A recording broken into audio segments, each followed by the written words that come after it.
Hello and welcome to Jazz Guitar Chord Melody, Part 34.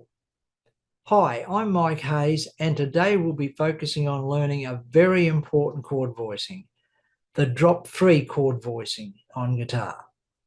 These chords are great for solo work or accompaniment work, with or without a bass player, so they're chord shapes you really do want to know.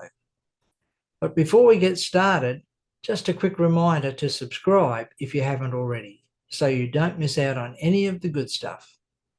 Okay, time to grab your guitar and let's get started. Let's begin by reviewing this drop voicing process. The first thing we need to be aware of is that the voicings are numbered from the highest note down. So the highest note in a closed chord structure would be 1. The next note down would be 2, and so on. For example, if we have a look at a G6 chord in root position, that would be G, B, D, E. Now remember, the top note E is number 1, so if we wanted to create a G6 drop-free voicing, we would count down from the top voice. So E, D, B. B would be the third note from the top. So what we do is simply drop this note, the B, down an octave. And now the notes would be, reading from the bottom up, B, G, D, E. So in effect what we'd have is a G6 chord with a third in the bass. And that would be our G6 drop-free voicing. In today's session, our focus will be on drop-free chord voicings in the key of G. And we'll be working exclusively on the 2nd, 3rd, 4th and 6th strings. And once again, we'll be working with our old friend, the major 6th diminished scale. The notes of the G major 6th diminished scale are G, A, B, C, D, E flat, E, F sharp. Our next step is to locate the 4 drop-free G6 voicings. And now here are the various inversions of the G6 chord, all shown as drop-free voicings. You'll notice I'm identifying the bass note in each chord, 3rd in the bass, 5th in the bass, and so on. Okay, let's play through the 4 G6 drop-free voicings. I'll hold each chord for 4 beats and I'll play through the sequence twice. Here we go.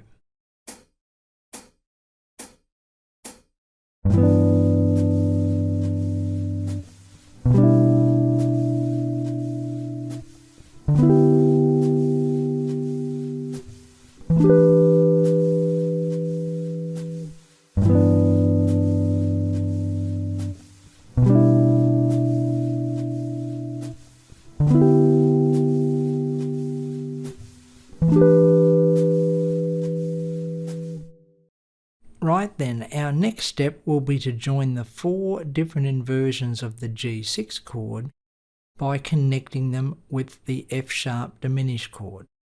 Now you'll notice that I've written the diminished chords with various different bass notes like A diminished, C diminished, E flat diminished, and so on. But in reality, they're all the same chord. I'm just using the bass notes to denote the movement through the G major 6th diminished scale. Okay, we're ready to go, and we'll play the progression through twice. Here goes.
Right then, the next step is we're going to work through the exact same process, only this time our focus will be on learning the G minor sixth diminished scale and playing the chords all in drop 3 voicings.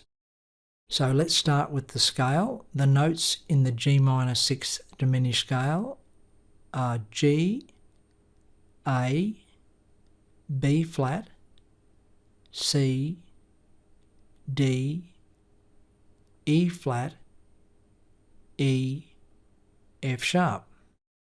Now instead of having to learn a whole lot of seemingly unrelated chord shapes, all we have to do is take our G major sixth chords and flatten the B. So we're just going to locate the B note under our fingers in the new chord shapes that we've just learnt, and then we're simply going to flatten that note, and that will result in the G minor sixth drop 3 chord voicings. Now the good news is, once you familiarise yourself with the new G minor sixth chord shapes, we're ready to go, because there's no changes with the F sharp diminished chords. Once again, I'll be holding each chord for 2 beats, and we'll play the scale ascending and descending twice. Here we go.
Okay then, let's do one more.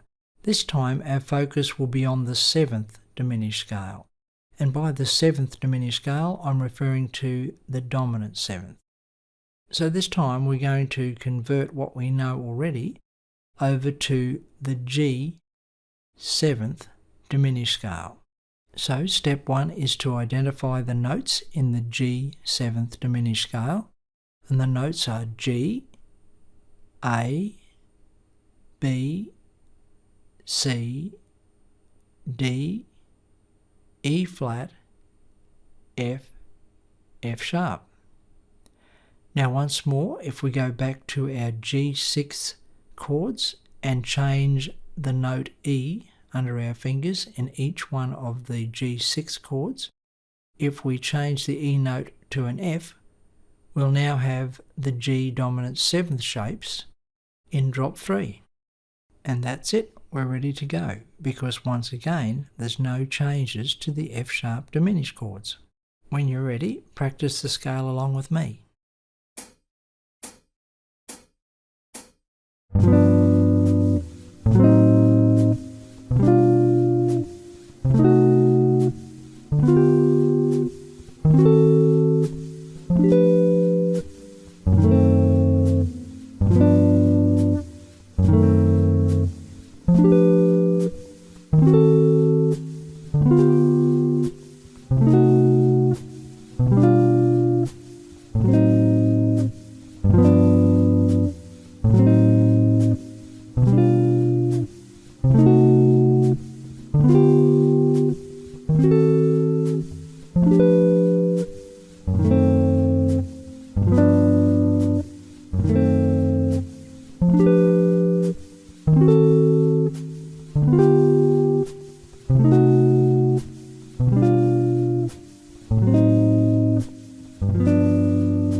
Well, that's it for this session. I do hope you've got something out of it. And don't forget, if you have any questions or comments, to pop them in the comments section below the video.